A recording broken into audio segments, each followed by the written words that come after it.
Smith Show starts right now.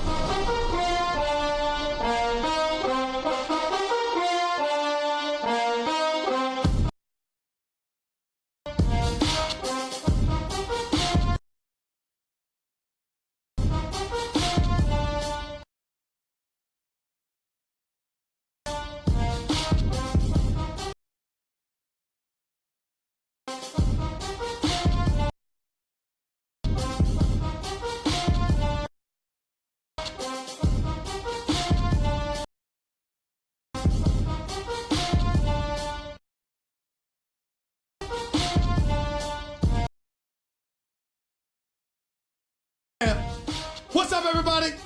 Welcome to the latest edition of the Stephen A. Smith Show, coming at you as I love to do every weekday over the airwaves of ESPN Radio and ESPN News, 250 plus markets across the United States of America, plus ESPN Radio on Sirius XM Channel 80, plus ESPN Radio simulcast over the live national television airwaves of ESPN News. Number to call up as always is 888-SAY-ESPN. That's 888-729-3776. The Stephen A. Smith Show is being brought to you by Indeed, used by over 3 million businesses for hiring. Post a job today at Indeed.com/hire.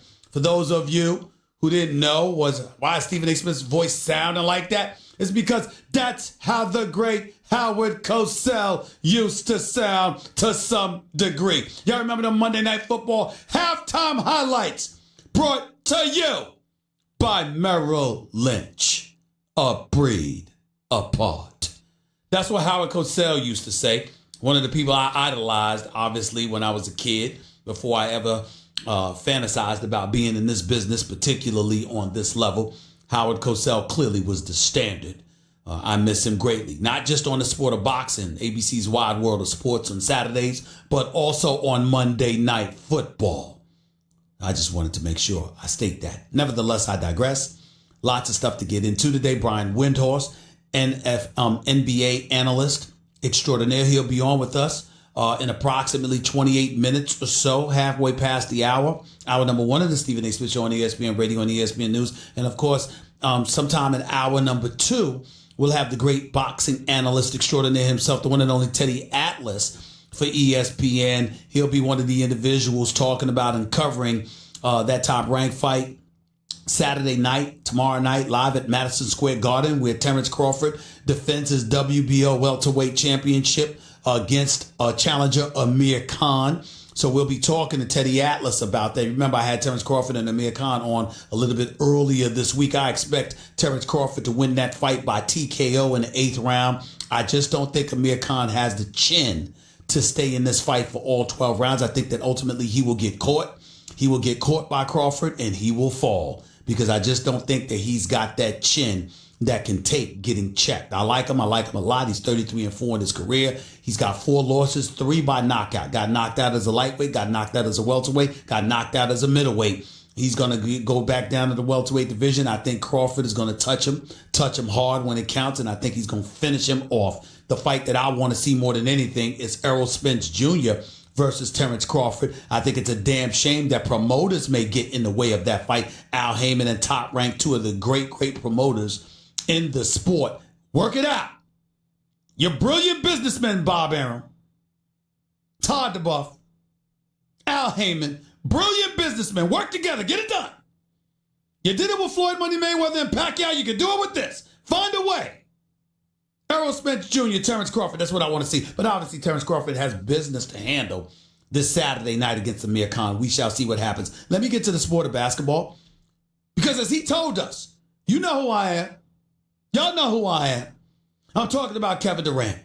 Obviously maligned, brought into question in terms of his toughness, what people were talking about as it pertained to Patrick Beverley being the Hall of Fame pest that he is and annoying the living hell out of Kevin Durant. We wondered whether or not Kevin Durant was going to be his regular diplomatic self on a basketball court, deferring to the likes of Steph Curry and Klay Thompson and others, and not doing the kind of things that he's capable of doing, and just take it on the chin.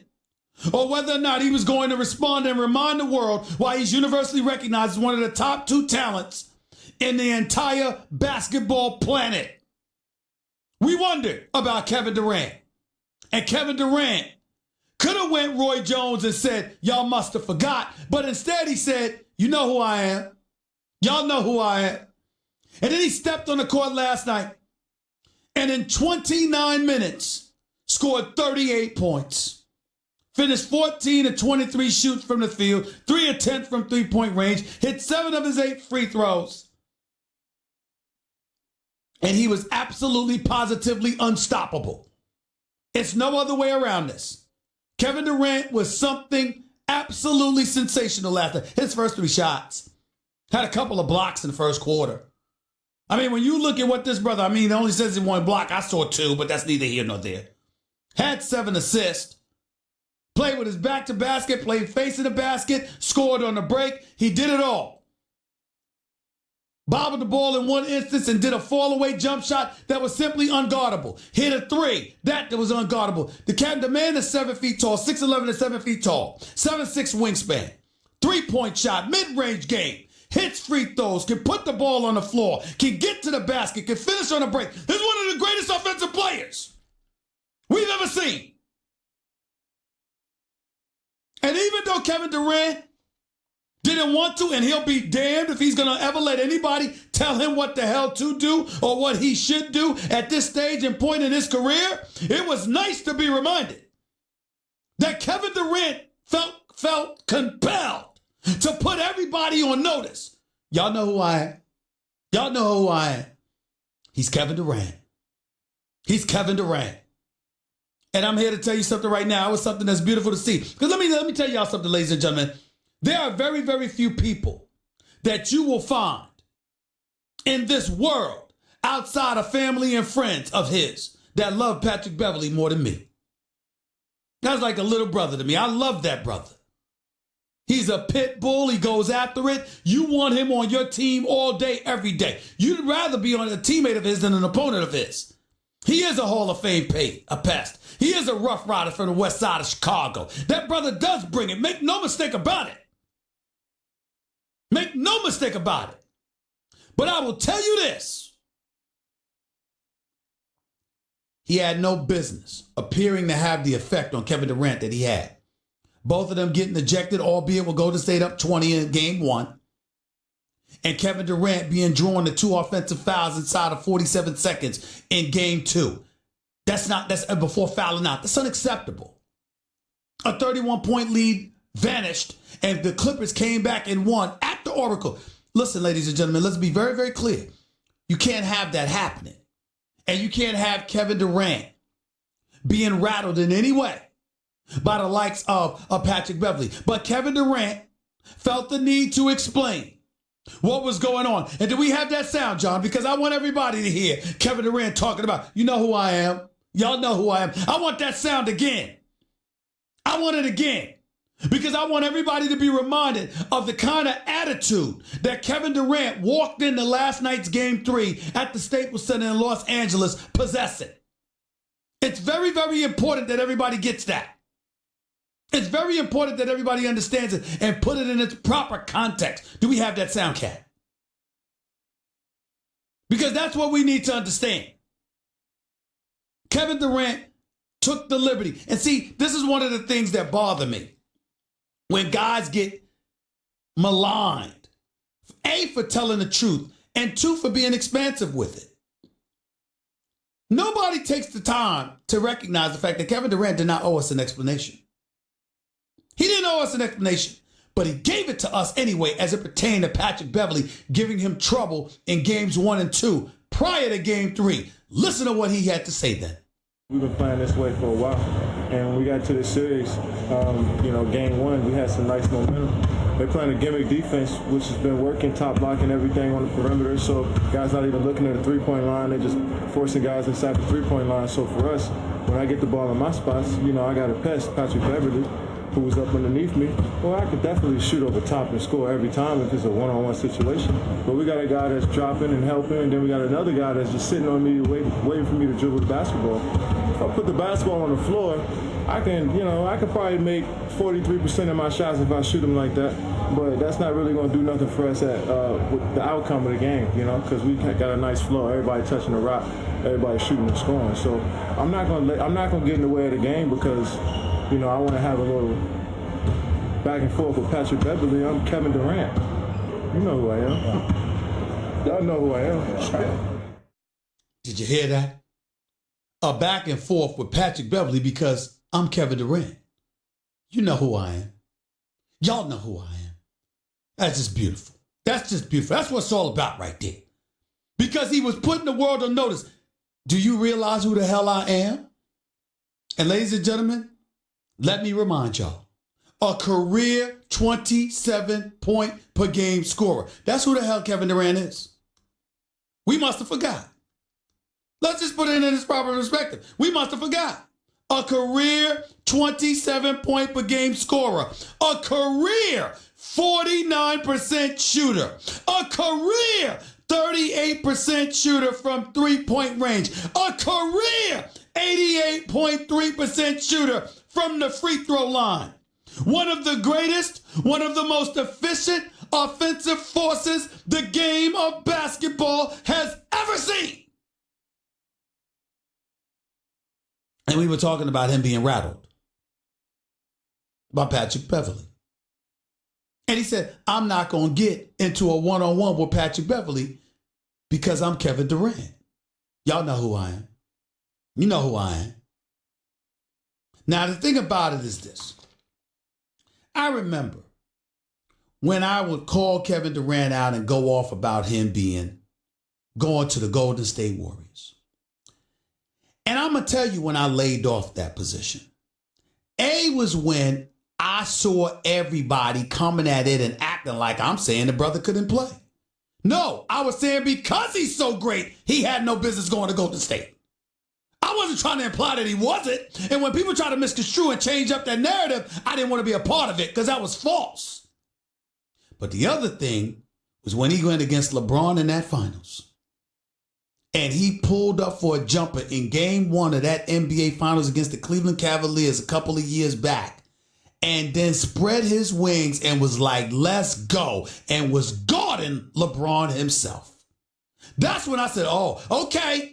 He ain't trying to sit around and ride some coattails. This brother's coming for it. And that series, when he was MVP, he averaged 35.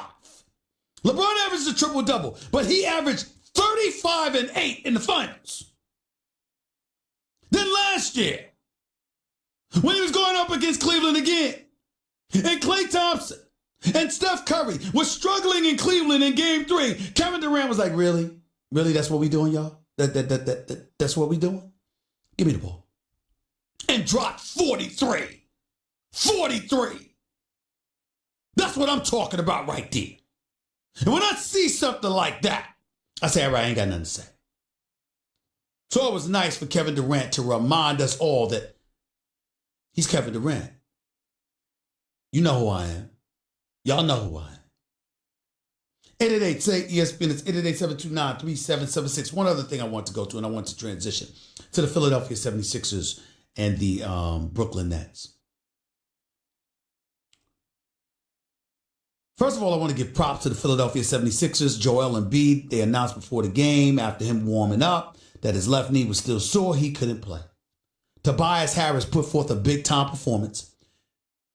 Ben Simmons was absolutely sensational last night as well, with Jared Dudley talking smack to him, and Ben Simmons summarily went about the business of shutting everybody up. Booed every time he touched the ball last night at the Barclays Center. Did not help the fan base one bit. Philadelphia 76ers clearly proved to be a highly superior team to the Brooklyn Nets. It wouldn't surprise me at all right now if this series ended in 5. I thought it would go 6-7 after last night to win the way they did without Joel Embiid. I'm like, damn, what am I supposed to say now? But I will want to say this. I want to applaud Brooklyn Nets fans and everybody that showed up at the Barclays Center last night. Ladies and gentlemen, that was a playoff atmosphere. That arena was filled to capacity. Them fans showed up. Brooklyn stood up.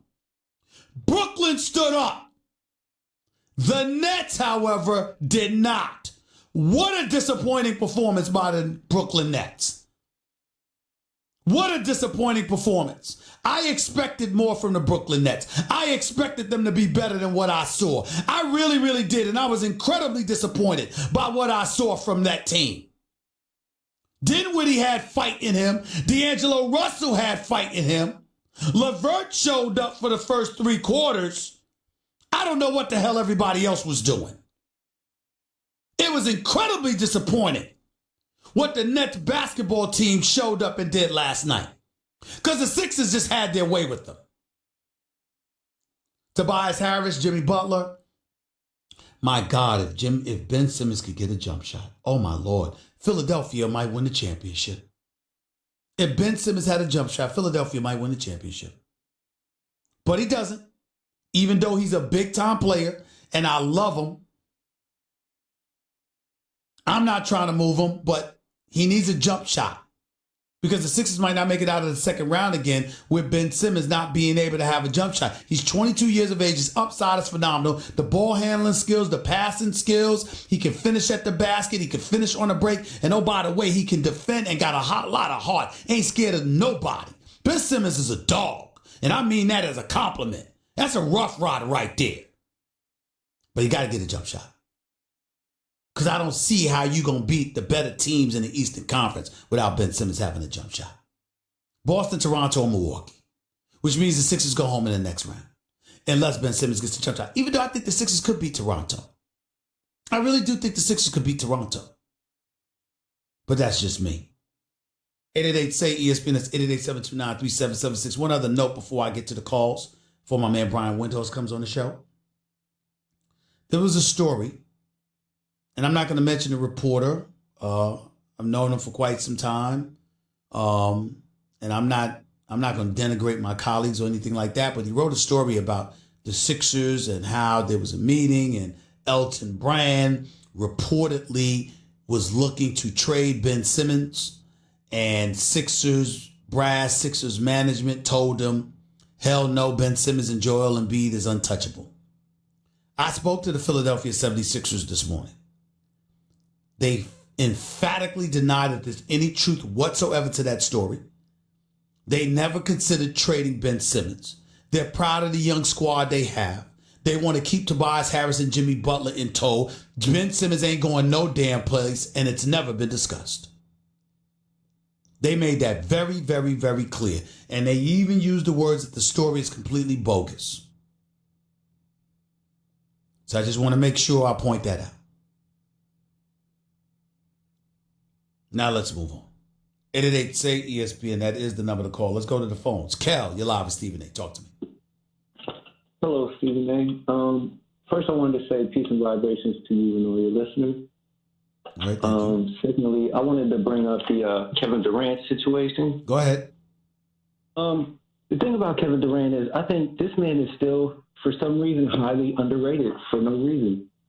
Not necessarily by colleagues such as yourself, one of the best sports people in the business, but by a lot of people. If you really look at all the stats of Kevin Durant, he matches up with some of the best all-time scorers ever. Mm-hmm. His defense has improved every year. Mm-hmm. He's a team player if you really look at every team he played with. Like, let's think about even with the Thunder with James Harden was there and Westbrook alone. Those were all elite players. So he already had the practice of playing with elite players.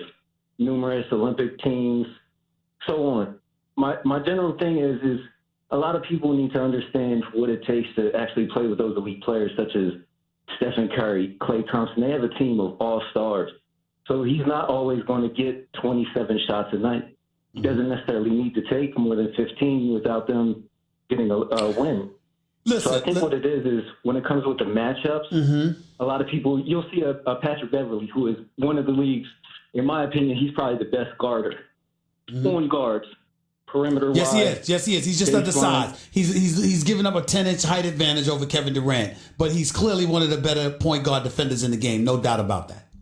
Right, definitely. But the thing is I guess since Kevin Durant had 9 turnovers, which obviously you can't call for that. But last night, let's think alone. He had, 7 turnovers? They still had a win with his 35. So he was more aggressive. 5. For the most part, that because it was in the game plan for the most part. I'm pretty sure Steve Kerr. Yeah. I got you. I got you. I appreciate the call. Thank you so much. I just think that at times, because of his efficiency, one would think Kevin Durant needs to shoot the basketball more, but Kevin Durant talks about playing the right way and how getting others involved facilitates winning rather than him scoring a bunch of points rather. And I kind of understand that, but I appreciate the call. Rudy, you're live with Stephen A. Real quick, Rudy, go ahead.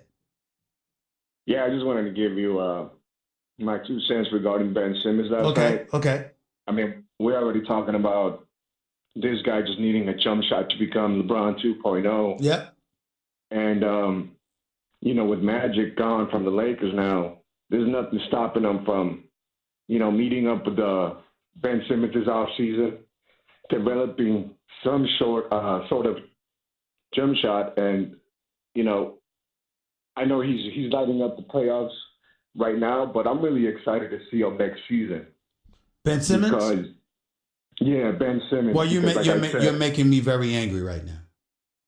I ask you this question. Take a guess as to why you're making me angry. Why is that? Because we're talking about next season, and the man's season ain't over. We got a playoff to look forward to. You got Boston, Toronto, and Milwaukee waiting for you, and with the supporting cast you have, you got a chance to get to the finals. And you're calling me to talk about next season when they're in the playoffs right now? No, I totally get that. What I'm trying to say is he's already been dominating. Obviously, he's not being dominating. He's had 2 games. Game 1, he was non-existent. Game 2, he showed out. Game 3, he showed out. It has to continue. And oh, by the way, against superior competition that's not going to allow him to do what the Nets allowed him to do. I'll give you the last word real quick because I got to go. Okay. Also wanted to comment on Tobias Harris, 6'6", from the 3-point line. JJ Redick showing up like he always does. We have shooters on the Sixers. I'm looking forward to them beating the Nets, advance to the next round, and see what they can do. Okay. And hopefully they keep on advancing. I got you. I appreciate the call. Thank you so much. Ladies and gentlemen, I got to admit, I usually never do this, but I'm very disappointed with my callers. I mean, what the hell are y'all going to call and tell me next? The sky is blue, and Stephen A., that's a nice blue turtleneck you have on? I mean, what the hell is next? Y'all wait all of this time to call up here. We talking basketball. Y'all have nothing compelling and interesting to say? No wonder my boy Champ and others call complaining about callers sometimes. I mean, come on. You got the national airwaves available to you. You wait an hour online to call me. And you say stuff. I mean, what the hell you going to tell me next? The Sixers shorts were white. Come on. You call this show, be ready. And say something remotely interesting. I don't have to worry about that with my man Brian Windhorse. He's up next with Stephen A., ESPN Radio, ESPN News. By the way, that was Straight Talk Wireless, nationwide coverage on America's largest and most dependable 4G LTE networks. Share the beauty of the spring season with 1-800-Flowers exclusive 30 for 30 offer. 30 assorted tulips for just $30. To order 30 stunning assorted tulips for only $30, go to 1-800-Flowers.com/ESPN. This show and all of ESPN is streaming live on the ESPN app. Now with ESPN Plus.